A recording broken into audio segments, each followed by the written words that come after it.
টঙ্গীর তুরাগ নদের উপর নতুন বেইলি ব্রিজ নির্মাণের দাবিতে ঢাকা ময়মনসিংহ মহাসড়ক অবরোধ করে মানববন্ধন করেছেন স্থানীয়রা। যান চলাচল ব্যাহত হওয়ায় চরম ভোগান্তিতে পড়েন যাত্রীরা।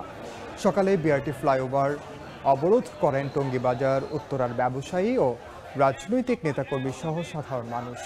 ঘণ্টাব্যাপী অবরোধে ফ্লাইওভারের দুপাশে যান চলাচল বন্ধ হয়ে তীব্র যানজট দেখা দেয়।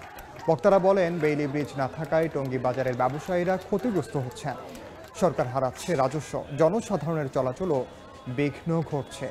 বেলা 11টায় অবরোধ তুলে নিলে ধীরে ধীরে যান চলাচল স্বাভাবিক হয়। আমাদের মূল দাবি হলো আমাদের ব্রিজ চাই। ব্রিজ না হইলে আমরা অচিরেই এই সমস্ত গাজীপুরকে একসাথে ডাইকা আমরা এই সমস্ত রাস্তাঘাট অবরোধ করে দেব অনির্দিষ্টকালের জন্য। আরসিসি ব্রিজ না হওয়া পর্যন্ত আমরা এখান থেকে এক চুল পরিমাণ লড়বো না। আজকে আমাদের দেওয়ালে পিঠ থেকে গেছে, আমাদের ব্যবসা বাণিজ্য সব ধ্বংস হয়ে যাচ্ছে একটি সেতুর জন্য, শুধুমাত্র একটি সেতুর জন্য। নিশ্চিত ব্রিজ না হইলে আমাদের কোনো রক্ষা নেই, আমাদের খুবই সমস্যা।